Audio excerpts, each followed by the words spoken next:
हो सकता है। तो कॉन्सेप्ट क्लैरिटी का मतलब क्या होता है, हर एक जो टॉपिक होता है उसका मीनिंग, अगर वो मीनिंग आप अच्छे से समझोगे तो आपको ये सब्जेक्ट भी अच्छे से समझेगा, और एग्जाम में अगर आपको टर्न एंड ट्विस्ट करके कोई स्टेटमेंट भी आएगा तो भी उसका करेक्ट आंसर आप सिलेक्ट कर पाओगे। तो यहाँ पे मैं टोटल 4 वीडियोस बनाने वाला हूँ। हर एक मॉड्यूल के लिए एक अलग अलग वीडियो होगा जिसके अंदर आपको हर एक टॉपिक का मीनिंग जो है वो समझाया जाएगा। तो पहला मॉड्यूल है ह्यूमन रिसोर्स मैनेजमेंट। ना यहाँ पे पहले ह्यूमन रिसोर्स मैनेजमेंट जो है ये कैसे इवॉल्व हुआ या कैसे ये कॉन्सेप्ट आया उसके बारे में पहले हम लोग जानते हैं, फिर ह्यूमन रिसोर्स मैनेजमेंट क्या होता है वो हम लोग देखते हैं। ना ह्यूमन रिसोर्स मैनेजमेंट जो है इसको सबसे पहले पर्सनल मैनेजमेंट बोला जाता था। पर्सनल का मतलब ही होता है एम्प्लॉयज, लेकिन पर्सनल मैनेजमेंट के अंदर एम्प्लॉयज के डेवलपमेंट के लिए या एम्प्लॉयज के ट्रेनिंग के ऊपर या एम्प्लॉयज के सेटिस्फेक्शन के ऊपर ज्यादा एम्फोसिस नहीं किया जाता था। एम्प्लॉयज को एज अ मशीन ट्रीट किया जाता था। एम्प्लॉयज को एम्प्लॉयर सैलरी पे कर रहा है तो उसकी वजह से उसके पास से काम करवा के लेना, इतना ही वहां पे एम्प्लॉयज का रोल हुआ करता था। लेकिन उस समय में कुछ ऐसे साइकोलॉजिस्ट थे या कुछ ऐसे रिसर्चर्स थे जिन्होंने पर्सनल मैनेजमेंट के अंदर काफी ज्यादा काम किया, जिन्होंने एम्प्लॉयज की रिक्वायरमेंट जो है वो स्टडी की और एम्प्लॉयज को कैसे हम लोग हैप्पी रख सकते हैं ताकि वो एफिशिएंटली काम कर सके और जिसकी वजह से ऑर्गेनाइजेशन का ग्रोथ हो और प्रॉफिटेबिलिटी बढ़े, उसके ऊपर उन्होंने काफी ज्यादा रिसर्च किया, काफी ज्यादा स्टडी की। और धीरे धीरे एम्प्लॉयज जो है उनके कंडीशन में काफी ज्यादा सुधार आने लग गया, और जो भी एम्प्लॉयर है उन्होंने एम्प्लॉयज के नीड के ऊपर ध्यान देना शुरू कर दिया, एम्प्लॉयज को अलग अलग बेनिफिट्स ऑफर करना शुरू कर दिया। और एम्प्लॉयर को यहाँ पे रियलाइज हो गया कि एम्प्लॉय जो है वो ऑर्गेनाइजेशन का काफी इंपॉर्टेंट पार्ट होता है। तो यहाँ पे आप लोगों को एक चीज याद रखना है कि ह्यूमन रिसोर्स मैनेजमेंट को पहले पर्सनल मैनेजमेंट बोला जाता था। और यहाँ पे ह्यूमन रिसोर्स मैनेजमेंट के अंदर अल्टन मायो, ये ऑस्ट्रेलियन साइकोलॉजिस्ट है, इन्होंने काफी ज्यादा एक्सपेरिमेंट्स किए, काफी ज्यादा स्टडी किए, और उन्होंने एम्प्लॉयज की जो कंडीशन है उसको इंप्रूव करने में काफी ज्यादा काम किया। और इसकी वजह से एल्टन मायो जो है इनको father of human resource management बोला जाता है। तो इनकेस अगर आप लोगों को ऑब्जेक्टिव में क्वेश्चन आता है तो आप लोगों को ये क्वेश्चन याद रखना है कि Elton Mayo is known as father of human resource management. ना एल्टन मायो के पहले भी रॉबर्ट ओवेन थे, जो एक कॉटन मिल कंपनी के ओनर थे। उन्होंने पर्सनल मैनेजमेंट के ऊपर काफी ज्यादा स्टडी किया था। एम्प्लॉयज की कंडीशन को इंप्रूव करने के लिए उन्होंने काफी ज्यादा रिसर्च किया, काफी ज्यादा एफर्ट्स किए। उन्होंने क्या किया था, उनके मिल के अंदर जो काम करने वाले वर्कर्स थे उनको काफी अच्छी फैसिलिटीज वगैरह अवेलेबल करके दी, और उससे उनको रियलाइज हुआ कि वर्कर्स को अगर अच्छी वर्किंग कंडीशन अवेलेबल करके देंगे तो उसकी वजह से वर्कर्स की प्रोडक्टिविटी जो होती है वो बढ़ती है। यहाँ पे ये जो रॉबर्ट ओवेन है उन्होंने एक स्लोगन इंट्रोड्यूस किया था। वो स्लोगन ये था कि 8 hours day work, 8 hours recreation, 8 hours sleep. मतलब दिन के जो 24 घंटे होते हैं उसमें से 8 घंटे एम्प्लॉयज काम करेंगे, 8 घंटे रिक्रिएशन, रिक्रिएशन मतलब कि उनकी जो भी हॉबीज होगी या उनको जो भी एंटरटेनमेंट पर्पज के लिए करना है या जो भी पर्सनल चीजें करने वो कर सकते हैं, और 8 आवर जो है उसका उनको स्लीप लेना है। तो ऐसे दिन के 24 घंटे को 3 पार्ट्स में डिवाइड करना है, ऐसा रॉबर्ट ओवेन इन्होंने एक स्लोगन बनाया था। और उसकी वजह से उन्होंने देखा कि वर्कर्स की प्रोडक्टिविटी और एफिशिएंसी जो है वो बढ़ने लग गई। तो रॉबर्ट ओवेन जो है इन्होंने भी पर्सनल मैनेजमेंट के टाइम पे काफी ज्यादा कंट्रीब्यूशन किया था, एम्प्लॉयज की कंडीशन इंप्रूव करने में काफी ज्यादा एफर्ट्स किए थे। इसके लिए रॉबर्ट ओवेन जो है इनको फादर ऑफ पर्सनल मैनेजमेंट बोला जाता है। तो ये कुछ चीजें आप लोगों को यहाँ पे इंट्रोडक्शन में याद रखना है कि ह्यूमन रिसोर्स मैनेजमेंट को पहले पर्सनल मैनेजमेंट बोला जाता था। ह्यूमन रिसोर्स मैनेजमेंट में काफी ज्यादा रिसर्च, काफी ज्यादा स्टडी जो है वो एल्टन मायो इन्होंने किया था, जो ऑस्ट्रेलियन साइकोलॉजिस्ट थे। और उन्होंने वर्कर्स की जो वर्किंग कंडीशन है उसको इंप्रूव करने के लिए काफी ज्यादा एफर्ट्स किया, इसके वजह से उनको father of human resource management बोला जाता है। उसके पहले रॉबर्ट ओवेन थे, जो एक कॉटन मिल कंपनी के ओनर थे, और उन्होंने अपने मिल के अंदर काम करने वाले वर्कर्स को काफी अच्छी वर्किंग फैसिलिटी अवेलेबल करके दी थी, जिसकी वजह से वर्कर्स की एफिशिएंसी बढ़ती है, प्रोडक्टिविटी बढ़ती है, ऐसा उन्होंने फाइंड आउट किया। तो इन्होंने भी काफी ज्यादा कंट्रीब्यूशन जो है वो पर्सनल मैनेजमेंट के टाइम पे किया था, इसकी वजह से इनको फादर ऑफ पर्सनल मैनेजमेंट बोला जाता है। और उन्होंने एक स्लोगन इंट्रोड्यूस किया था, 8 hours day work, 8 hours recreation and 8 hours sleep. तो ये आपको थोड़ा इंट्रोडक्शन यहाँ पे ह्यूमन रिसोर्स मैनेजमेंट का याद रखना है। ना उसके बाद में ह्यूमन रिसोर्स मैनेजमेंट होता क्या है। तो यहाँ पे आपको एक सिंपल सी चीज याद रखनी है कि एम्प्लॉयज को काम पे लेने की प्रोसेस जहां से स्टार्ट होती है, जिसको हम लोग रिक्रूटमेंट बोलते हैं, वहां से एम्प्लॉय रिटायर होने तक, मतलब जब वो काम पे से चले जाते हैं, तब तक जो भी एक्टिविटीज की जाती है वो सबको ह्यूमन रिसोर्स मैनेजमेंट बोला जाता है। अभी एम्प्लॉयज को जॉब पे लेने से लेके एम्प्लॉयज रिटायर होने तक कौन सी एक्टिविटीज होती है, तो अलग अलग एक्टिविटीज होती है जिसके बारे में मैं आप लोगों को यहाँ पे फंक्शंस ऑफ एचआरएम के अंदर बताऊंगा। नाउ सबसे पहले होता है human resource planning. Human resource planning के बारे में डिटेल में मैं आगे बताने वाला हूं, अभी सिर्फ इतना ही याद रखना। ह्यूमन रिसोर्स प्लानिंग के अंदर ऑर्गेनाइजेशन क्या करती है कि हर एक डिपार्टमेंट के अंदर required number of employees available है कि नहीं वो फाइंड आउट करती है। जैसे कि प्रोडक्शन डिपार्टमेंट में 5 एम्प्लॉयज की जरूरत है, तो 5 एम्प्लॉयज अवेलेबल है कि नहीं वो ऑर्गेनाइजेशन देखती है। अगर सपोज 5 एम्प्लॉयज अवेलेबल नहीं है, उससे कम एम्प्लॉयज अवेलेबल है, तो कंपनी क्या करेगी, नए एम्प्लॉयज की रिक्रूटमेंट करेगी। और अगर सपोज 5 के जगह पे 6 एम्प्लॉयज अवेलेबल है, तो एक एम्प्लॉय को क्या करना पड़ेगा, जॉब से निकालना पड़ेगा या दूसरे डिपार्टमेंट में शिफ्ट करना पड़ेगा। और अगर 5 के जगह पे 5 एम्प्लॉयज अवेलेबल है तो कुछ एक्शन लेने की जरूरत नहीं है। फिर कंपनी देखेगी अकाउंट्स डिपार्टमेंट में जितने चाहिए उतने एम्प्लॉयज है कि नहीं, फिर फाइनेंस डिपार्टमेंट में जितने चाहिए उतने एम्प्लॉयज है कि नहीं। तो ऐसे हर एक डिपार्टमेंट में चाहिए उतने एम्प्लॉयज अवेलेबल है कि नहीं, उसको ह्यूमन रिसोर्स प्लानिंग बोलते हैं। यहाँ पे ह्यूमन रिसोर्स का प्लानिंग किया जाता है कि ऑर्गेनाइजेशन में हमको जितने एम्प्लॉयज चाहिए उतने हैं कि नहीं। उसके बाद में कंपनी क्या करती है, रिक्रूटमेंट एंड सिलेक्शन करती है। नाउ रिक्रूटमेंट का मतलब क्या होता है, जहां पे कंपनी न्यूज़पेपर के अंदर या कंपनी के वेबसाइट के ऊपर या आजकल सोशल मीडिया के ऊपर कंपनी एडवर्टीजमेंट देती है कि हम लोग को ये पर्टिकुलर जॉब के लिए एम्प्लॉयज की जरूरत है, और उसका क्वालिफिकेशन, उसकी क्वालिटी सब वो एडवर्टीजमेंट के अंदर मेंशन किया रहता है। तो एक तरीके से यहाँ पे कंपनी क्या कर रही है, कैंडिडेट को ढूंढ रही है अपने यहाँ पे जो वेकेंट पोजीशन है उसको भरने के लिए, और वो एडवर्टीजमेंट को देख के एम्प्लॉयज यहाँ पे जॉब के लिए अप्लाई करते हैं, उसको रिक्रूटमेंट बोलते हैं।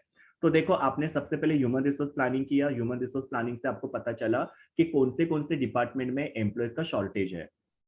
उसके हिसाब से कंपनी ने यहाँ पे क्या किया, एडवर्टीजमेंट दिया, और एडवर्टीजमेंट को देख के जो भी इंटरेस्टेड कैंडिडेट्स है उन्होंने कंपनी के अंदर जॉब के लिए अप्लाई किया। कैंडिडेट्स ने जॉब के लिए अप्लाई करने के बाद में कंपनी उनका इंटरव्यू कंडक्ट करती है, फिर उनके टेस्ट वगैरह कंडक्ट किए जाते हैं, फेस टू फेस इंटरव्यू होता है, उनको जॉब ऑफर किया जाता है। ये सब प्रक्रिया को यहाँ पे सिलेक्शन बोला जाता है। सो रिक्रूटमेंट का मतलब क्या होता है, जहां पे कंपनी कैंडिडेट को सर्च करती है, मतलब कंपनी यहाँ पे एडवर्टीजमेंट देती है और कैंडिडेट को सर्च करती है और उनको जॉब के लिए अप्लाई करने के लिए मोटिवेट करती है। फिर उन्होंने जॉब के लिए अप्लाई करने के बाद में कंपनी उनका टेस्ट कंडक्ट करती है, इंटरव्यू कंडक्ट करती है और बेस्ट कैंडिडेट को सिलेक्ट करती है, that is called as selection. So there is a difference between recruitment and selection. काफी बार रिक्रूटमेंट और सिलेक्शन को कंफ्यूज किया जाता है, दोनों भी चीज जो है उसको एक समझा जाता है।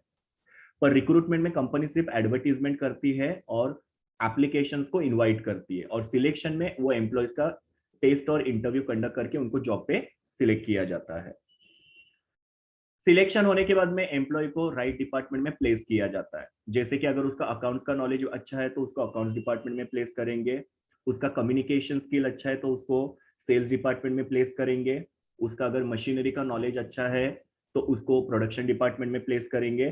तो ऐसे कैंडिडेट के अंदर जैसा क्वालिटी होगा, जैसा क्वालिफिकेशन होगा, जैसा नॉलेज और स्किल होंगे, उस हिसाब से राइट डिपार्टमेंट में एम्प्लॉय को यहाँ पे प्लेस किया जाता है। तो प्लेसमेंट का मतलब क्या होता है, placing right employee in the right department. अभी यहाँ पे एम्प्लॉयज को राइट डिपार्टमेंट में प्लेस करने के बाद में कंपनी क्या करती है, उनको ट्रेनिंग और डेवलपमेंट देती है। नाउ ट्रेनिंग मतलब क्या, जैसे कि आपको पता है कि कैंडिडेट जब कंपनी में ज्वाइन करते हैं तो उनको कंपनी के बारे में पता नहीं होता है, तो कंपनी उनको अलग अलग टाइप की ट्रेनिंग देती है।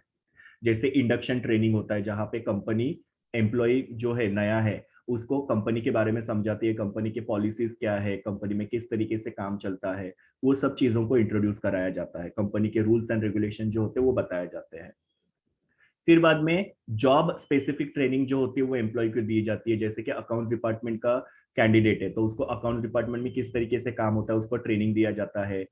टैली सॉफ्टवेयर या दूसरा कोई सॉफ्टवेयर होगा तो उसको कैसे ऑपरेट करना है, कैसे फाइल्स वगैरह मेंटेन करके रखनी है, कैसे रिकॉर्ड मेंटेन करके रखना है, वो सब उनको ट्रेन किया जाता है। तो बेसिकली ट्रेनिंग के अंदर क्या किया जाता है, एम्प्लॉय का नॉलेज, स्किल, एटीट्यूड और बिहेवियर जो होता है वो इंप्रूव किया जाता है या एनहांस किया जाता है। तो यहाँ पे एम्प्लॉय को जॉब पे प्लेस करने के बाद में कंपनी सबसे पहले उनको ट्रेनिंग देती है, बिकॉज ट्रेनिंग नहीं देंगे तो उसकी वजह से फिर क्या होगा, एम्प्लॉय के पास से काफी सारे मिस्टेक होंगे, उनकी प्रोडक्टिविटी नहीं बढ़ पाएगी, वो काम को सीख नहीं पाएंगे। तो इसके लिए ट्रेनिंग देना बहुत जरूरी होता है। Then after compensation.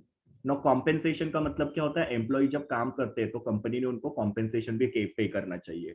कॉम्पेंसेशन का मतलब क्या होता है, काम करने के लिए जो रिवॉर्ड पे किया जाता है, जैसे उनको सैलरी पे करना चाहिए, बोनस पे करना चाहिए, इंसेंटिव्स वगैरह दूसरे अगर अवेलेबल होंगे तो वो पे करने चाहिए, बिकॉज अल्टीमेटली एम्प्लॉय जब काम करते हैं तो वो उनके अपने काम के लिए रिवॉर्ड चाहते हैं। तो कॉम्पेंसेशन में यहाँ पे एम्प्लॉयज को प्रॉपर रिवॉर्ड पे किया जाता है, और प्रॉपर रिवॉर्ड अगर एम्प्लॉयज को पे करेंगे तो वो होल हार्टेडली काम करेंगे। कुछ कंपनीज यहाँ पे एम्प्लॉयज को नॉन मॉनिटरी कॉम्पेंसेशन भी पे करती है, जैसे कि एम्प्लॉय ने अच्छा काम किया तो उनको सर्टिफिकेट देना, अवार्ड देना, या उनको लंच के लिए, डिनर के लिए होस्ट करना। तो ऐसे भी कॉम्पेंसेशन यहाँ पे किए जाते हैं, पर बेसिकली यहाँ पे कॉम्पेंसेशन में हम लोग क्या याद रखेंगे कि एम्प्लॉयज को सैलरी, बोनस, इंसेंटिव ये सब डिसाइड करना। तो जैसे ही एम्प्लॉय का ट्रेनिंग खत्म हो जाएगा या जैसे उसको जॉब पे लिया जाएगा, तभी उनको बताया जाएगा कि आपको इतना सैलरी मिलेगा करके, या इतने इंसेंटिव, इतना बोनस आपको मिलेगा।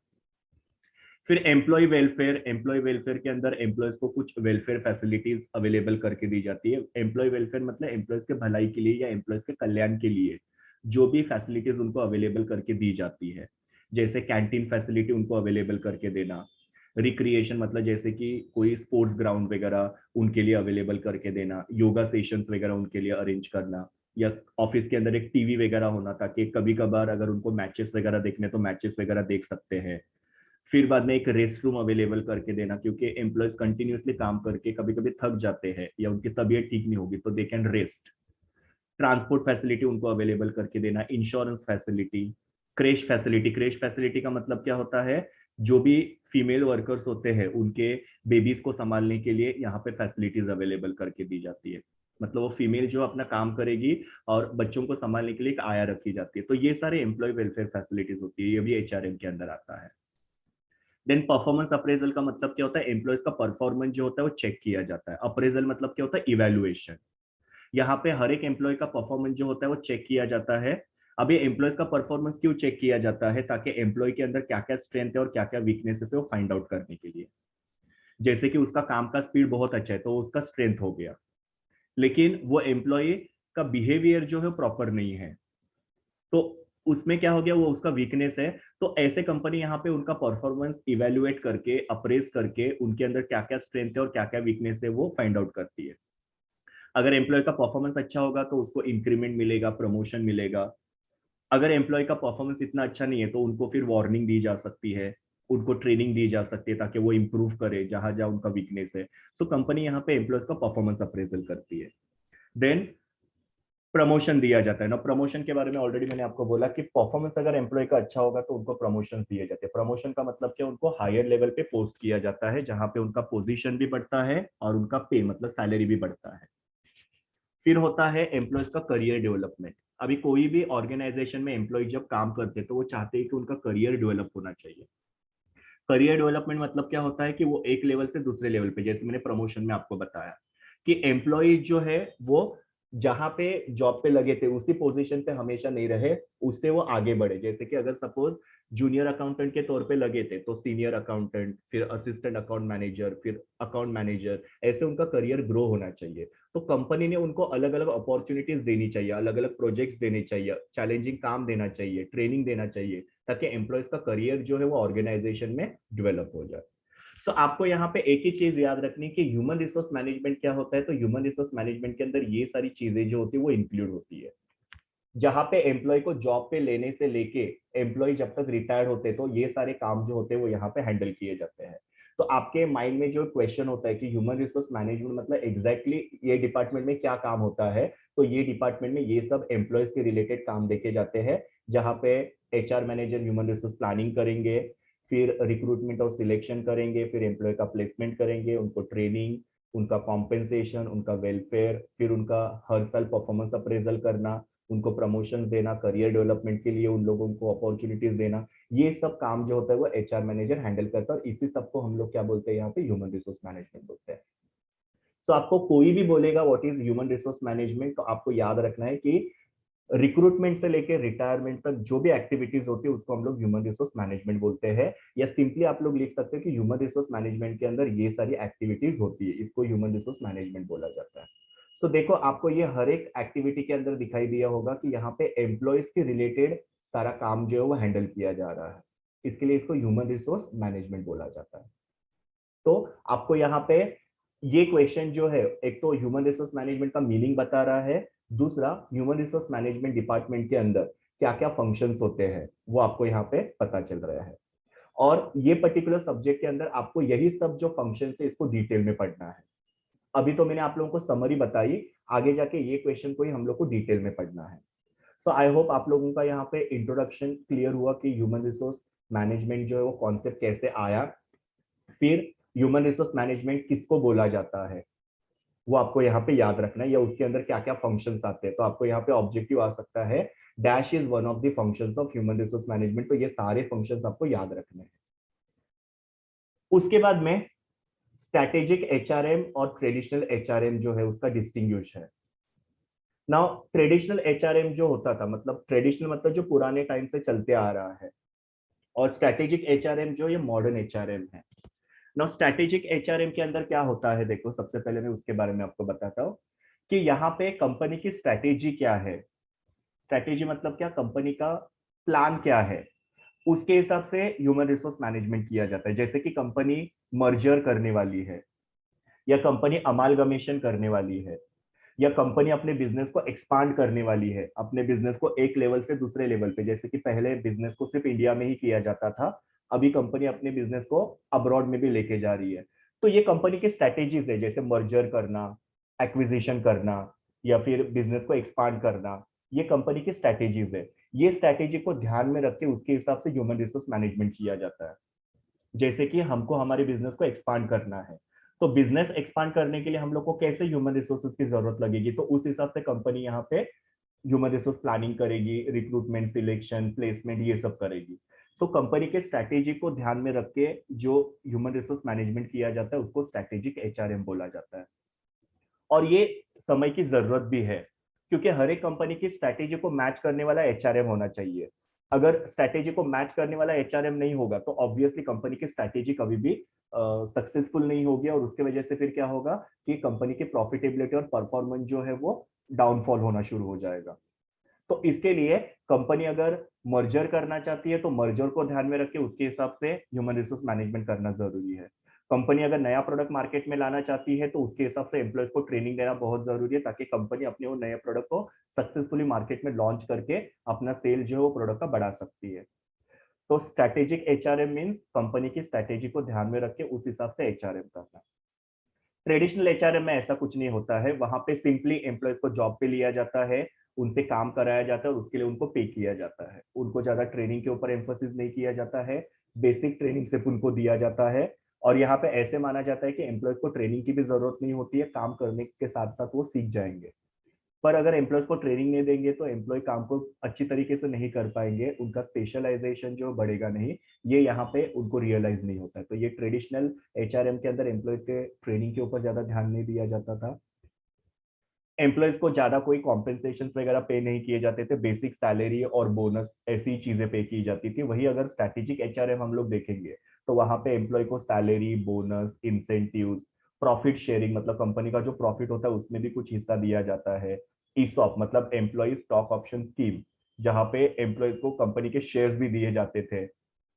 तो ऐसे बहुत सारी अच्छी चीजें या मॉडर्न चीजें जो स्ट्रैटेजिक एचआरएम में पाई जाती है, ट्रेडिशनल एचआरएम में वो सब चीजें नहीं पाई जाती। तो आपको ये डिस्टिंग्विश थोड़ा सा याद रखना है कि स्ट्रैटेजिक एचआरएम क्या होता है, उसके अंदर क्या क्या अच्छी चीजें थी, और ट्रेडिशनल एचआरएम क्या है। तो ये कॉन्सेप्ट आपको यहाँ पे याद रखना है, इसके ऊपर आपको क्वेश्चन आ सकता है। अभी हम लोग एक एक जो एचआर का फंक्शन है वो पढ़ना शुरू करेंगे। जैसे मैंने आपको बोला था कि एचआरएम का सबसे पहला फंक्शन होता है ह्यूमन रिसोर्स प्लानिंग। हम लोग ने एचआर के फंक्शन के अंदर ये देखा था। एचआरपी का मीनिंग आपको यहाँ पे याद रखना है। एचआरपी क्या होता है, तो यहाँ पे ऑर्गेनाइजेशन फाइंड आउट करती है कि ऑर्गेनाइजेशन में कितने एम्प्लॉयज की रिक्वायरमेंट है और कितने एम्प्लॉयज अवेलेबल है, और उसके हिसाब से ऑर्गेनाइजेशन यहाँ पे एक्शन लेती है। जैसे मैंने आपको बोला प्रोडक्शन डिपार्टमेंट में 5 एम्प्लॉयज की जरूरत है। अगर 5 के 5 एम्प्लॉयज होंगे तो कोई एक्शन लेने की जरूरत नहीं है, लेकिन अगर सपोज 5 के जगह पे 6 एम्प्लॉयज अवेलेबल है, तो ऑब्वियसली एक्स्ट्रा एम्प्लॉय होने की वजह से वो एक्स्ट्रा एम्प्लॉय को क्या कर दिया जाएगा, जॉब से निकाला जाएगा। और अगर सपोज 5 के जगह पे 4 एम्प्लॉयज अवेलेबल है तो एक का शॉर्टेज है, तो नए एम्प्लॉय को यहाँ पे रिक्रूट करना पड़ेगा। सो यहाँ पे कंपनी फाइंड आउट करे कि कंपनी में जितने भी रिक्वायर्ड नंबर ऑफ एम्प्लॉयज है वो अवेलेबल है कि नहीं। सो एचआरपी का आपको मीनिंग याद रखना है कि the organization find out whether the required number of employees are available in the organization और नॉट। और वो भी कैसे, क्वालिटी वाइज और क्वांटिटी वाइज। मतलब अगर सपोज हमको ऐसा कोई कैंडिडेट चाहिए अकाउंट्स डिपार्टमेंट के अंदर कि जिसको जीएसटी अच्छे से आए, तो वैसा कैंडिडेट हम लोग क्या करेंगे, अकाउंट्स डिपार्टमेंट में प्लेस करेंगे। और वैसा कैंडिडेट अकाउंट्स डिपार्टमेंट में अवेलेबल है क्या देखेंगे, नहीं होगा तो हमको नए एम्प्लॉयज को रिक्रूट करना पड़ेगा। तो ये मैंने क्वालिटी वाइज एम्प्लॉय देखा कि मुझे जीएसटी जानने वाला एम्प्लॉय चाहिए। उसी तरीके से क्वांटिटी वाइज जो मैंने आपको बोला कि 5 एम्प्लॉय की जरूरत है तो 5 होने चाहिए। सो यहाँ पे ऑर्गेनाइजेशन ये देखती है कि कंपनी के अंदर क्वालिटी वाइज और क्वांटिटी वाइज जितने भी एम्प्लॉयज की जरूरत है उतने एम्प्लॉयज अवेलेबल है कि नहीं। Okay, so find out whether the required number of employees are available in terms of quality and quantity in the organization or not is called as HRP। या फिर आप लोग बोल सकते हो HRP में organization find out how many employees are required and how many employees are available and accordingly the action is taken is called as HRP। now HRP में आपको ये डायग्राम को अच्छे से याद रखना है, काफी इजी डायग्राम है ये। यहाँ पे HRP में आपको दो चीजों को कंपेयर करना होता है, एक है HR रिक्वायरमेंट फोरकास्ट और दूसरा है HR supply forecast. HR requirement forecast मतलब आपको कितने एम्प्लॉयज की रिक्वायरमेंट है, और HR सप्लाई फोरकास्ट का मतलब आपके पास अवेलेबल कितने एम्प्लॉयज हैं। तो ये दो चीजों को आप क्या करते हो, कंपेयर करते हो। कंपेयर करने के बाद में आपको दो रिजल्ट आ सकते हैं, या तो डिफरेंस आएगा ये दोनों में या तो डिफरेंस नहीं आएगा। जैसे मैंने आपको बोला प्रोडक्शन डिपार्टमेंट में 5 एम्प्लॉय की रिक्वायरमेंट है और 5 अवेलेबल है, सो डिफरेंस नहीं है। सो डिफरेंस नहीं होगा तो आपको कुछ करने की जरूरत नहीं है, सो नो एक्शन। लेकिन दूसरा सिचुएशन हो सकता है जहां पे डिफरेंस हो सकता है, जैसे मैंने बोला कि 5 एम्प्लॉय की जरूरत है, 6 अवेलेबल है, तो इसका मतलब क्या आपके पास सरप्लस ह्यूमन रिसोर्सेस है। या दूसरा सिचुएशन हो सकता है 5 एम्प्लॉय की जरूरत है और आपके पास अवेलेबल 4 है, तो क्या है, शॉर्टेज है। तो उसके हिसाब से कंपनी यहाँ पे एक्शन लेगी। मतलब मैंने आपको बोला सरप्लस होगा तो या तो उनको वीआरएस देके जॉब से निकाला जाएगा या फिर उन लोगों को दूसरे डिपार्टमेंट में ट्रांसफर किया जाएगा। और अगर शॉर्टेज होगा तो फिर कंपनी रिक्रूटमेंट सिलेक्शन वगैरह जो होता है वो स्टार्ट करती है। तो इस तरीके से आप लोगों को यहाँ पे एचआरपी का मीनिंग याद रखना है कि एचआरपी के अंदर ऑर्गेनाइजेशन फाइंड आउट करती है कि रिक्वायर्ड नंबर एम्प्लॉइज कंपनी के अंदर अवेलेबल है कि नहीं। देन आफ्टर नेक्स्ट टॉपिक है आपका job analysis. Now job analysis का मतलब क्या होता है, जैसे अगर सपोज ह्यूमन रिसोर्स प्लानिंग करने के बाद में आपको पता चला कि आपके कंपनी के अंदर शॉर्टेज है, मतलब जितने चाहिए उतने एम्प्लॉयज अवेलेबल नहीं, उससे कम एम्प्लॉयज अवेलेबल है, तो फिर आप बाद में आप क्या करोगे, रिक्रूटमेंट करना शुरू करोगे। लेकिन रिक्रूटमेंट से पहले आपको जॉब एनालिसिस करना पड़ेगा। सो एचआरपी के बाद में दूसरा स्टेप होता है जॉब एनालिसिस। जॉब एनालिसिस मतलब क्या होता है, collecting the information about a particular job.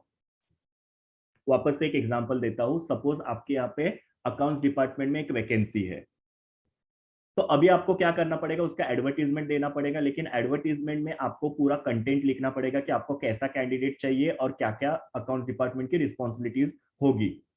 तो आपको उसके लिए जॉब एनालिसिस करके वो अकाउंट जॉब का जो है वो डिटेल कलेक्ट करना पड़ेगा। जैसे कि अकाउंट डिपार्टमेंट में आपको ऐसा कैंडिडेट चाहिए जिसको पेटी कैश हैंडल करने को आए, जिसको टैली ऑपरेट करने को आए, जिसको अकाउंट फाइनलाइजेशन करने आए और जिसको टैक्स कैलकुलेशन करने को आए, ऐसा आपको कैंडिडेट चाहिए। फिर बाद में वो कैंडिडेट ने बीकॉम किया हुआ होना चाहिए, उसको अकाउंट्स का 2 साल का नॉलेज होना चाहिए। ये सब आपने क्या किया, यहाँ पे जॉब की डिटेल कलेक्ट की, उसको बोलते हैं job analysis. So job analysis मतलब क्या होता है, जॉब की एडवर्टीजमेंट देने के लिए जो आप जॉब की डिटेल कलेक्ट करते हो उसको जॉब एनालिसिस बोलते हैं। तो यहाँ पे फर्स्ट लाइन में मैंने वही लिखा है, it refers to the process of collecting information about the job. ना जॉब एनालिसिस को दो पार्ट्स में डिवाइड किया जाता है, job description and job specification. Job description मतलब क्या होता है, डिटेल ऑफ द जॉब, काम क्या है उसके बारे में यहाँ पे डिटेल कलेक्ट किया जाता है, उसका एक डिस्क्रिप्शन किया जाता है, उसका एक पेपर के ऊपर समरी लिखी जाती है। और दूसरा होता है जॉब स्पेसिफिकेशन, जहां पे कैंडिडेट की डिटेल्स जो होती है वो स्पेसिफाई की जाती है कि कैंडिडेट कैसा चाहिए जॉब के लिए। जैसे मैंने आप लोगों को बोला कि आपके यहाँ पे अकाउंट एग्जीक्यूटिव की जरूरत है, तो वो आपका क्या होगा, जॉब डिस्क्रिप्शन। फिर अंधेरी के ऑफिस में आपको कैंडिडेट की जरूरत है, तो वो भी आपका जॉब डिस्क्रिप्शन हुआ। फिर उसको वाउचर्स बनाने आने चाहिए, उसको जीएसटी कैलकुलेशन आने चाहिए, उसको अकाउंट फाइनलाइजेशन करने आना चाहिए, ये सब क्या हो गया, जॉब डिस्क्रिप्शन, बिकॉज ये जॉब की डिटेल दे रहा है हमको। फिर बाद में हमको बीकॉम का कैंडिडेट चाहिए, उसको 2 साल का एक्सपीरियंस होना चाहिए, उसको टैली ऑपरेट करने आना चाहिए, ये कैंडिडेट की डिटेल हो गई, तो उसको हम लोग बोलते हैं जॉब स्पेसिफिकेशन। तो सिंपली अपने दिमाग में अच्छे से याद रखना, जॉब की डिटेल को जॉब डिस्क्रिप्शन बोलते हैं और कैंडिडेट की डिटेल को जॉब स्पेसिफिकेशन बोलते हैं। सो यहाँ पे आप लोग याद रखना, job description means details of job, और जॉब स्पेसिफिकेशन का मतलब क्या होता है, डिटेल्स ऑफ कैंडिडेट। ये आप लोगों को यहाँ पे अच्छे से याद रखना, क्योंकि इसके ऊपर आपको ऑब्जेक्टिव आएगा। तो जॉब स्पेसिफिकेशन किसको बोलते हैं और जॉब डिस्क्रिप्शन किसको बोलते हैं, वो आपको याद रखना है। तो जॉब एनालिसिस मतलब जॉब के इंफॉर्मेशन को कलेक्ट करना, मतलब कंपनी के अंदर जो भी वैकेंट पोजीशन होती है वो जॉब की इंफॉर्मेशन कलेक्ट की जाती है। वो इंफॉर्मेशन को 2 पार्ट्स में डिवाइड की जाती है, जॉब डिस्क्रिप्शन मतलब डिटेल ऑफ जॉब, और जॉब स्पेसिफिकेशन मतलब डिटेल ऑफ कैंडिडेट, कि कैंडिडेट कैसा चाहिए, तो उसको हम लोग बोलते हैं जॉब एनालिसिस। तो देखो, पहला काम हुआ एचआरपी, एचआरपी के बाद में हुआ जॉब एनालिसिस। उसके बाद में नेक्स्ट आता है आपका रिक्रूटमेंट। लेकिन रिक्रूटमेंट के पहले मैं आप लोगों को जॉब डिजाइन के बारे में थोड़ा बताने वाला, बिकॉज इसके ऊपर भी आपको ऑब्जेक्टिव आ सकते हैं। जॉब डिजाइन का मतलब क्या होता है, जॉब का स्ट्रक्चर डिसाइड करना। अभी जॉब डिजाइन के अलग अलग टेक्निक्स आपको मैं बताता हूं, तो आपको थोड़ा सा आइडिया आएगा कि जॉब डिजाइन क्या होता है करके। ना यहाँ पे पहला टेक्निक होता है जॉब सिंप्लीफिकेशन। जॉब सिंप्लीफिकेशन का मतलब क्या होता है कि जो भी जॉब होता है उसको स्मॉल पार्ट्स में डिवाइड किया जाता है, और हर एक पार्ट जो है वो अलग अलग एम्प्लॉयज के बीच में डिवाइड किया जाता है। जैसे कि सपोज हम लोग को एक क्लोथ मैन्युफैक्चरिंग करना है, मतलब कपड़ा बनाना है। तो कपड़ा बनाने के लिए हम लोग को क्या क्या लगता है, तो हम लोग को वीविंग करना पड़ता है, ब्लीचिंग करना पड़ता है, स्टिचिंग करना पड़ता है। तो ये सब काम इन्वॉल्व होते हैं। तो मैंने क्या किया, वो क्लोथ मैन्युफैक्चरिंग के काम को 3 हिस्सों में डिवाइड किया, वीविंग, ब्लीचिंग, स्टिचिंग। और हर एक काम मैंने क्या किया, अलग अलग एम्प्लॉय को बांट के दिया। वीविंग एक एम्प्लॉय को दिया, स्टिचिंग एक एम्प्लॉय को दिया, और ब्लीचिंग एक एम्प्लॉय को दिया। जैसे आप लोगों को हेनरी फ्योल के 14 प्रिंसिपल में फर्स्ट प्रिंसिपल पता होगा, डिवीजन ऑफ वर्क। तो जॉब सिंप्लीफिकेशन में आप क्या करते हो, काम को डिवाइड करके एम्प्लॉयज के बीच में अलोकेट करते हो, that is called a job simplification. यहाँ पे क्या होता है, एक एम्प्लॉय एक ही काम को हैंडल करता है, और उसकी वजह से वो काम के अंदर वो स्पेशलाइज हो जाता है। लेकिन यहाँ पे दूसरा भी हो सकता है कि सेम काम बार बार करने की वजह से एम्प्लॉय जो है थोड़े से मोनोटोनस हो जाते हैं, बोर हो जाते हैं, बिकॉज कुछ नया उनको करने के लिए नहीं मिल रहा है। तो उसके वजह से यहाँ पे कुछ डिसएडवांटेजेस भी जॉब सिंप्लीफिकेशन के होते हैं। तो जॉब सिंप्लीफिकेशन मतलब क्या होता है, पूरे जॉब को स्मॉल पार्ट्स में डिवाइड करके हर एक पार्ट जो वो अलग अलग एम्प्लॉयज को अलोकेट करना, और हर एक एम्प्लॉय जो है वो एक ही पर्टिकुलर जॉब को हैंडल करता है, जिसकी वजह से वो उसके अंदर स्पेशलाइज्ड होता है, वो उसका एडवांटेज हो गया। लेकिन एक ही काम करने की वजह से यहाँ पे एम्प्लॉय मोनोटोनस हो सकते हैं, और उनको फ्रस्ट्रेशन हो सकता है, बिकॉज वो सेम टू सेम काम जो है बार बार कर रहे हैं। यहाँ पे मैं दूसरा एग्जांपल आपको देता हूँ होटल का। अगर सपोज कोई एक होटल है, तो होटल में भी आप लोग देखते हो काम को डिवाइड किया जाता है। एक वेटर का काम करता है, एक गेस्ट सर्विसिंग का काम करता है, एक क्लीनिंग का काम करता है। तो ऐसे कामों को यहाँ पे डिवाइड किया जा रहा है, that is called a job simplification. फिर दूसरा टेक्निक आता है जॉब रोटेशन। और जॉब रोटेशन मतलब आपको पता है, रोटेशन मतलब क्या होता है, ट्रांसफर करना। एम्प्लॉय को एक जॉब से दूसरे जॉब में, या एक ब्रांच में से दूसरे ब्रांच में शिफ्ट किया जाता है या ट्रांसफर किया जाता है, उसको बोलते हैं जॉब रोटेशन। यहाँ पे एम्प्लॉय अलग अलग काम हैंडल करते हैं। बैंक में आपने देखा होगा कि एक बंदा है जो पहले कैशियर का काम करेगा, फिर कुछ दिनों के बाद में उसको लोन डिपार्टमेंट में शिफ्ट करेंगे, फिर कुछ दिनों के बाद में उनको क्रेडिट कार्ड डिपार्टमेंट में शिफ्ट करेंगे, उसके बाद में उसको और किसी डिपार्टमेंट में शिफ्ट करेंगे। तो यहाँ पे क्या आ रहा है, वो एम्प्लॉय को एक जॉब से दूसरे जॉब पे शिफ्ट किया जा रहा है। ऐसा क्यों किया जाता है, ताकि एम्प्लॉय जो है वो हर एक काम को सीखे, उनको हर एक काम जो उसका नॉलेज मिले। क्योंकि मैंने आपको जॉब सिंप्लीफिकेशन में क्या बोला था, जॉब सिंप्लीफिकेशन में एम्प्लॉय एक ही तरीके का काम करते हैं, जिसकी वजह से उनका एक मोनोटोनसनेस आ जाती है। लेकिन जॉब रोटेशन में क्या हो रहा है, एम्प्लॉय अलग अलग काम कर रहे हैं, इसकी वजह से उनको अलग अलग काम का नॉलेज मिल रहा है, जिसकी वजह से वो मोनोटोनस फील करते नहीं है। तो ये उसका बेनिफिट है कि जॉब रोटेशन की वजह से मोनोटोनस एम्प्लॉयज होते नहीं है। मोनोटोनस मतलब है एक ही तरीके का काम करना। लेकिन इसका कुछ डिसएडवांटेज भी है कि बार बार एम्प्लॉय को रोटेट करने की वजह से या शिफ्ट करने की वजह से एम्प्लॉयज जो है वो किसी भी काम में स्पेशलाइज नहीं हो पाते या मास्टर नहीं हो पाते हैं। सारे काम वो हैंडल कर लेते हैं लेकिन किसी भी काम में वो स्पेशलाइज नहीं है। तो इसकी वजह से आप लोगों को यहाँ पे याद रखना है कि जॉब सिंप्लीफिकेशन इसके भी कुछ एडवांटेजेस है और कुछ डिसएडवांटेज है, और जॉब रोटेशन के भी कुछ एडवांटेज और डिसएडवांटेजेस है। एक और यहाँ पे जॉब रोटेशन का बेनिफिट ये हो सकता है कि ऑर्गेनाइजेशन में हर एक एम्प्लॉय को हर एक काम आता है। तो सपोज किसी दिन अगर कैशियर जॉब पे नहीं आता है तो किसी दूसरे एम्प्लॉय को एज अ कैशियर हम लोग वहां पे बिठा सकते हैं। तो उसके वजह से क्या होगा, कंपनी का कोई भी काम जो है वो अटकेगा नहीं। तो जॉब रोटेशन का वो फायदा होता है। लेकिन मैंने आपको जॉब रोटेशन का डिसएडवांटेज भी बताया कि जॉब रोटेशन की वजह से एम्प्लॉय किसी भी काम में मास्टर नहीं हो पाते, स्पेशलाइज नहीं हो पाते। तो ये दो टेक्निक मैंने आपको बताई। तीसरा है जॉब एनलार्जमेंट। ना जॉब एनलार्ज करना, एनलार्ज का मतलब क्या होता है, बढ़ाना। यहाँ पे एम्प्लॉय को एडिशनल टास्क दिया जाता है, एडिशनल काम दिया जाता है। मतलब जैसे कि सपोज एक रिसेप्शनिस्ट है, वो रिसेप्शनिस्ट को हर दिन सिर्फ एक ही काम करना होता है। एक तो आए हुए फोन कॉल को अटेंड करना, या अगर बॉस ने किसी को कॉल करने के लिए बोला है तो उनको कॉल कनेक्ट करके देना बॉस को, या जो भी गेस्ट आते हैं उन लोगों के इंक्वायरी करना, उनको बॉस के साथ मीटिंग कराना, ये सारा काम जो होता है वो रिसेप्शनिस्ट को करने को दिया है। अभी यहाँ पे बॉस ने क्या किया, रिसेप्शनिस्ट को एडिशनल काम दे दिया कि अभी आपको क्या करना है, ये आपका रूटीन का जो काम है उसके साथ साथ जो भी कंपनी के क्रेडिटर्स है उनको कॉल करके वो कब तक पेमेंट करेंगे वो फॉलो अप करना है। तो देखो यहाँ पे रिसेप्शनिस्ट को बॉस ने क्या किया, एडिशनल काम दिया, लेकिन वो काम कैसा है, एक ही लेवल का है। कुछ बड़े लेवल का काम नहीं दिया, सेम लेवल का काम यहाँ पे दिया। इसके लिए इसको हॉरिजॉन्टल एक्सपांशन बोलते हैं। ये वर्ड अच्छे से याद रखना, हॉरिजॉन्टली मतलब क्या होता है, सेम लेवल का। तो जब एम्प्लॉयज को एडिशनल काम दिया जाता है लेकिन वो काम जो है वो उसके रूटीन काम के सेम लेवल का है, तो उसको जॉब एनलार्जमेंट बोला जाता है। यहाँ पे हॉरिजॉन्टल एक्सपांशन होता है जॉब का। इसका दूसरा पार्ट है जॉब एनरिचमेंट। ना जॉब एनरिचमेंट का मतलब क्या होता है, यहाँ पे एम्प्लॉय को हायर लेवल का काम दिया जाता है। मतलब यहाँ पे भी क्या होता है, उसको थोड़ा सा एक्स्ट्रा काम दिया जाता है लेकिन वो हायर लेवल का होता है। और उसकी वजह से फिर क्या होता है कि एम्प्लॉय थोड़े चैलेंजिंग काम को हैंडल करते हैं, वो नए नए काम को, हायर लेवल के काम को सीखते हैं, जिसकी वजह से उनको प्रमोशन की अपॉर्चुनिटीज मिल सकती है। सो जॉब एनरिचमेंट को हम लोग क्या बोल सकते हैं यहाँ पे, vertical expansion of the job. So job enlargement के अंदर भी आपको एडिशनल काम दिया था लेकिन वो सेम लेवल का था। जॉब एनरिचमेंट में भी आपको एडिशनल लेवल का काम दिया जाता है लेकिन वो कैसा होता है, आपका हायर लेवल का काम होता है। और उसके बाद में फिर लास्ट वाला होता है जॉब फ्लेक्सिबिलिटी। जॉब फ्लेक्सिबिलिटी मतलब क्या, एम्प्लॉयज किसी भी काम को अपने हिसाब से हैंडल कर सकते हैं। यहाँ पे ऑर्गेनाइजेशन के रूल्स एंड रेगुलेशन या ऑर्गेनाइजेशन आपको डिक्टेट नहीं करेगी कि इसको आपको कैसे कंप्लीट करना है। एम्प्लॉय विल डिसाइड कि वो काम को उनको कैसे कंप्लीट करना है। ऑर्गेनाइजेशन सिर्फ अपने रिजल्ट से मतलब रखती है।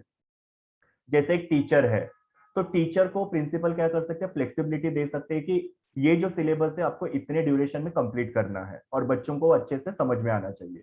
फिर टीचर उसको लेक्चर मेथड से पढ़ाए, केस स्टडी के थ्रू पढ़ाए, प्रेजेंटेशन के थ्रू पढ़ाए, वो टीचर का कंसर्न होगा। फ्लेक्सिबिलिटी का मतलब क्या होता है, employees can manage the work as they want, only thing is they should be able to complete the work successfully. तो इस तरीके से ये अलग अलग मैंने आपको जॉब डिजाइन के टेक्निक्स बताए। पहला मैंने आपको जॉब सिंप्लीफिकेशन बताया, दूसरा मैंने आपको जॉब रोटेशन बोला जो एक दूसरे के अपोजिट है। जॉब सिंप्लीफिकेशन में आप सेम तरीके का काम करते हो, जॉब रोटेशन में आपको अलग अलग तरीके के काम दिए जाते हैं। फिर जॉब एनलार्जमेंट और जॉब एनरिचमेंट जो एक दूसरे के अपोजिट है। जॉब एनरिचमेंट में आपको एडिशनल काम दिया जाता है लेकिन वो सेम लेवल का होता है। जॉब एनरिचमेंट में आपको हायर लेवल का काम दिया जाता है। फिर बाद में जॉब फ्लेक्सिबिलिटी में यहाँ पे एम्प्लॉय को पूरी तरीके से जॉब में फ्लेक्सिबिलिटी दी जाती है, उनको जिस तरीके से काम को हैंडल करना है वो कर सकते हैं। यहाँ पे ऑर्गेनाइजेशन अपने रिजल्ट से मतलब रखती है, काम को सक्सेसफुली कंप्लीट करने से मतलब रखती है। बाकी कैसे वो काम को कंप्लीट करना है वो एम्प्लॉय डिसाइड करते हैं। सो यहाँ पे एक चीज में कंफ्यूज मत होना, ये जॉब डिजाइन के टेक्निक्स है। तो जॉब एनालिसिस और जॉब डिजाइन, इसमें कंफ्यूज मत होना। जॉब एनालिसिस का मतलब क्या होता है, जॉब के डिटेल कलेक्ट करना। वापस से उसके अंदर job description of job specification, इसमें आपको कंफ्यूज नहीं होना है। जॉब डिस्क्रिप्शन मतलब डिटेल ऑफ द जॉब, जो जॉब एनालिसिस का एक पार्ट है। और जॉब स्पेसिफिकेशन मतलब डिटेल ऑफ कैंडिडेट, जो जॉब एनालिसिस का दूसरा पार्ट है। और जॉब डिजाइन जो है अलग कॉन्सेप्ट है, जिसमें अलग अलग जॉब डिजाइन की टेक्निक्स मैंने आपको बताई, जिसके ऊपर ऑब्जेक्टिव आ सकता है। नेक्स्ट टॉपिक है रिक्रूटमेंट। अभी आपने जॉब एनालिसिस किया था, जॉब एनालिसिस के बाद में होता है जॉब रिक्रूटमेंट। रिक्रूटमेंट मतलब मैंने आपको एचआरएम के फंक्शन के अंदर ऑलरेडी बताया कि यहाँ पे आप क्या करते हो, you are searching for the candidate and stimulating them to apply for the job. Searching for candidate का मतलब क्या होता है, यहाँ पे ऑर्गेनाइजेशन राइट कैंडिडेट को सर्च करती है। अभी कैसे सर्च करती है ऑर्गेनाइजेशन, तो न्यूज़पेपर में एडवर्टीजमेंट देना, वेबसाइट के ऊपर एडवर्टीजमेंट देना, या आजकल सोशल मीडिया के ऊपर एडवर्टीजमेंट दी जाती है।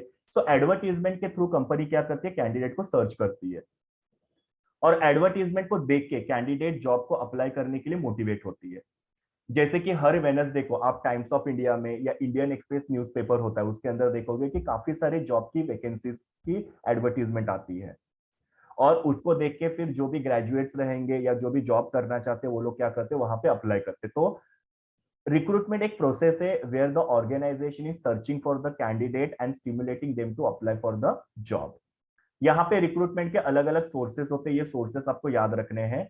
कुछ इंटरनल सोर्सेस होते हैं, कुछ एक्सटर्नल सोर्सेस होते हैं। मतलब कभी कभी कंपनी क्या करती है, इंटरनल कैंडिडेट को ही सर्च करती है।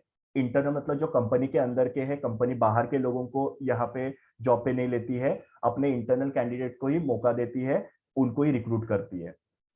और एक्सटर्नल मतलब जहां पे कंपनी इंटरनल लोगों को नहीं रिक्रूट करती, एक्सटर्नल लोगों को रिक्रूट किया जाता है।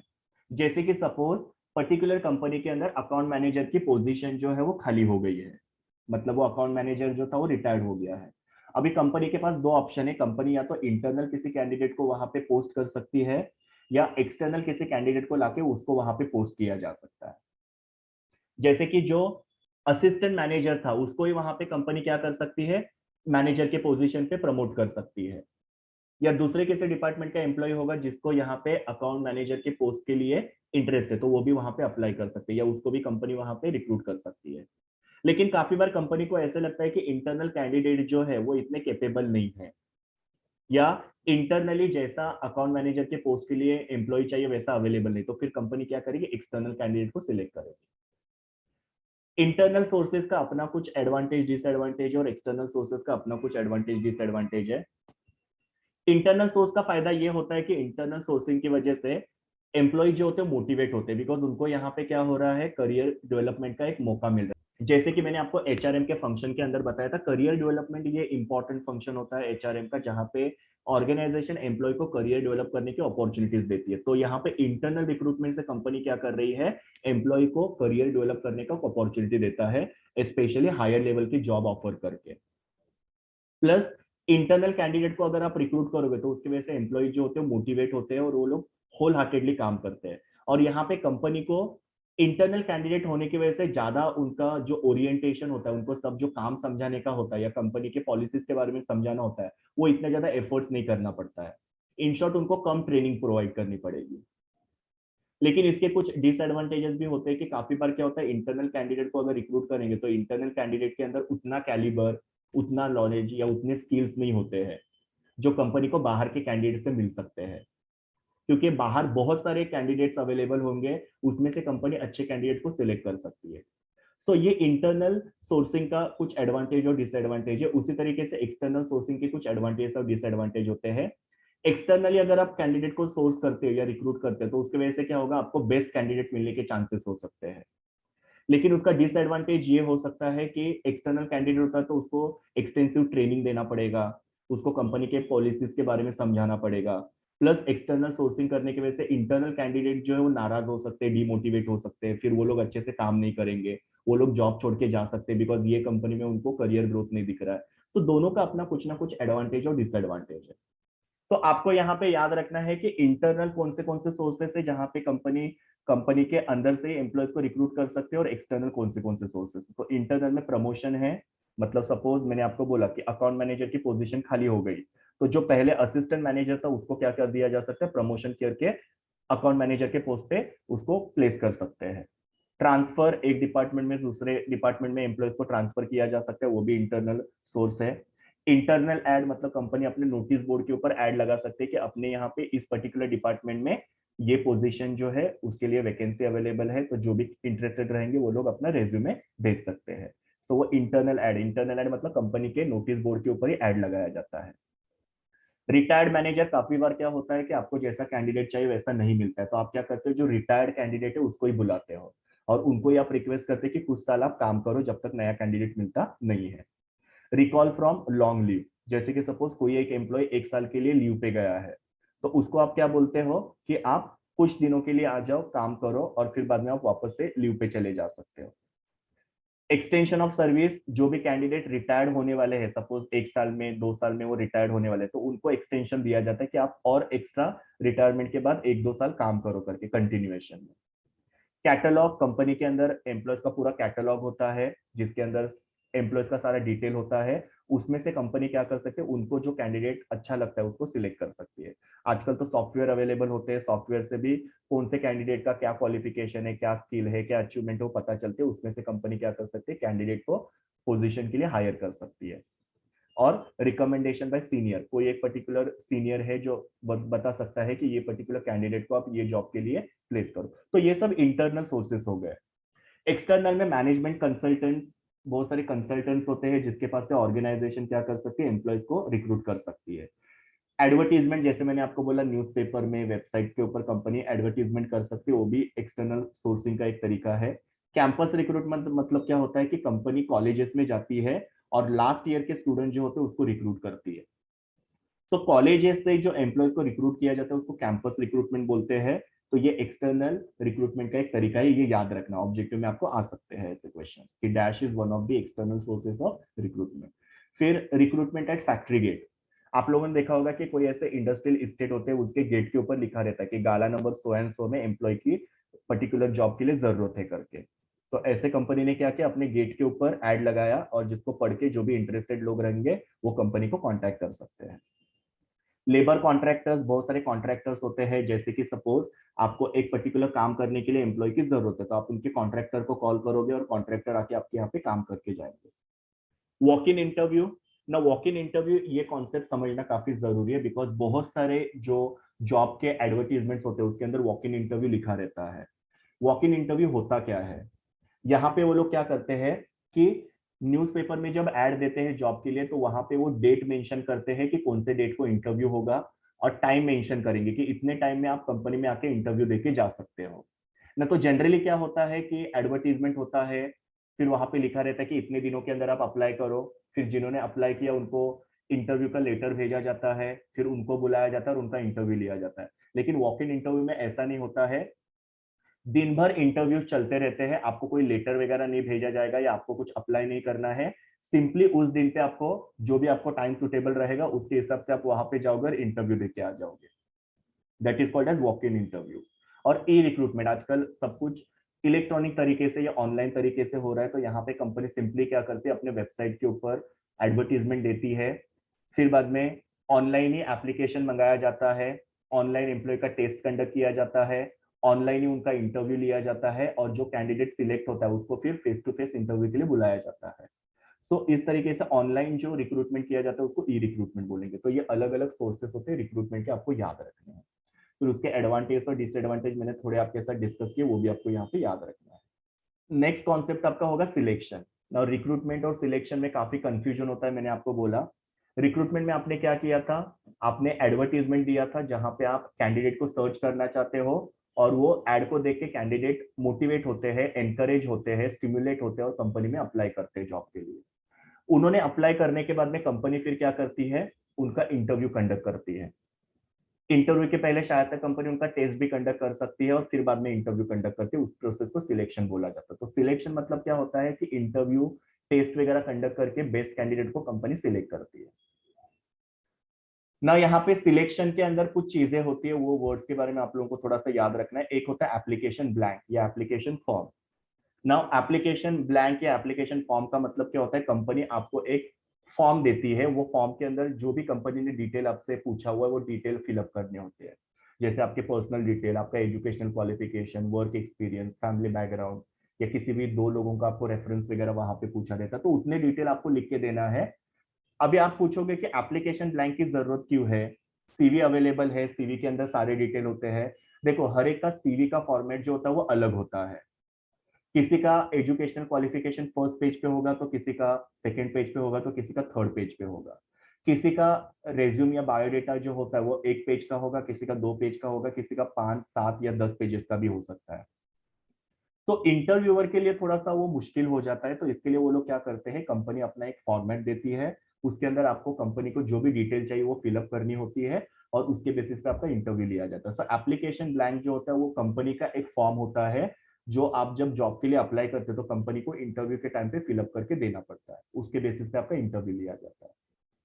फिर रिटर्न टेस्ट में आपको याद रखना है कि एम्प्लॉयज के अलग अलग टेस्ट कंडक्ट की जाती है, intelligence test, aptitude test, personality test, ये सारे एम्प्लॉयमेंट टेस्ट के नाम है, ये नाम याद रखना। आपको आ सकता है dash is one of the test of employment, तो आपको इसमें से कोई भी ऑप्शन होगा तो आपको सिलेक्ट करना है।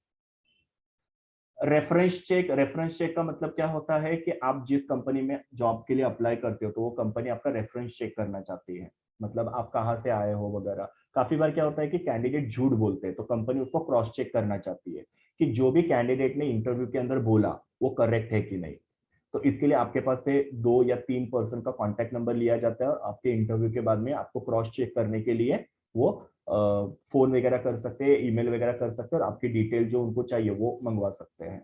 जैसे कि काफी जो हमारे पास के स्टूडेंट्स होते हैं वो लोग क्या करते हैं, जिस कंपनी में अप्लाई करते हो वो कंपनी क्या पूछती है कि आपको आपके जो टीचर्स होंगे उनका हमको कॉन्टैक्ट नंबर दे दो करके।